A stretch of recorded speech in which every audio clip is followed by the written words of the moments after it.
اے بادشاہ وہ مالی جے کو سمندر چھوڑتے آیا ہمیں اور ای حدیث تو پہلا سبق مل دے لوگو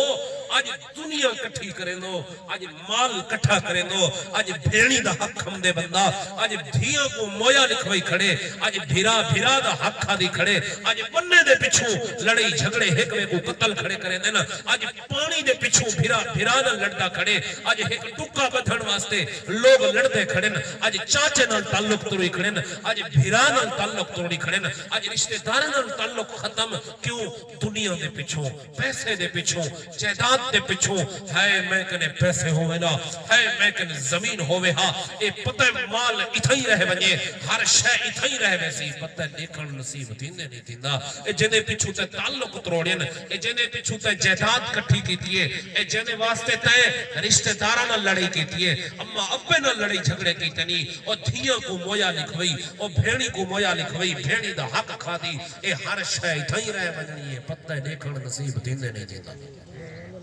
پتہ دیکھ سکتی نہیں بھی دیکھ سکتا ایک نصیب تھینے تے کو نہیں تھینا پر افسوس اسا ہی نے پچھو لگے ودوں سرکار نے فرما ہر شے اتھائی رہ ویسی اتھائی رہ ویسی جی میں کو دیکھن نصیب نہیں تھیا کلو نفس ذائقۃ الموت دا امر آگے ہر شے اتھائی رہ گئی ہے میرے دوست تیری میری ہر شے اتھائی رہ ونجنی ہے کچھ چاہتے نال نہیں ونجنا اج کہیں نال تعلق نہ تروڑ اج کہیں دا دل نہ دکھا جنا دل دکھا میں ہوں دے دل دی آہ جو نکل سی تیری دنیا ہی تباہ تھی ویسی تیرا معاشر ہی تباہ تھی ویسی اپنی قبر کو سونا بناونی کہیں دے دل نہ دکھایا کر